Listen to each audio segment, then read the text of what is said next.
Pessoal do Teatro do Oprimido, vamos vir pra cá. Vamos fazer a encenação do Teatro do Oprimido agora. Então, pessoal que tem a casa do carro do som, vamos vir pra cá, ok? Vamos estar concentrados nas nossas atividades.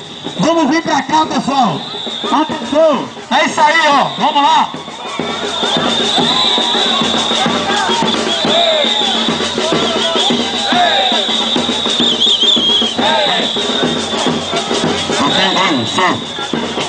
E a apresentação agora, galera, do teatro mostra a irresponsabilidade que a polícia fez nessa última quinta-feira.